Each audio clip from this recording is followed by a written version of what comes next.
संध्या live आवाज महाराष्ट्राचा।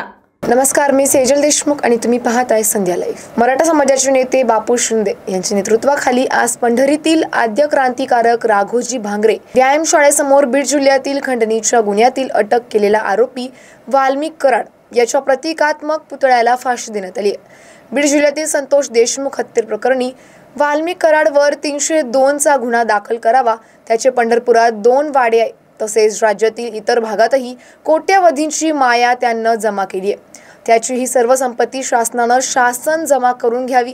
ज्या पद्धतीने सरपंच संतोष यांची क्रूरपणे हत्या केली ती पाहता बीड जिल्ह्यातील वाल्मिक कराड व त्याने पोसलेले कुख्यात गुंड हे माणसाच्या नावाला कलंक ठरत आहे। या सर्वांना तातडीने फाशी देण्यात यावी अशी मागणी यावेळी बापू शिंदे यांनी केली।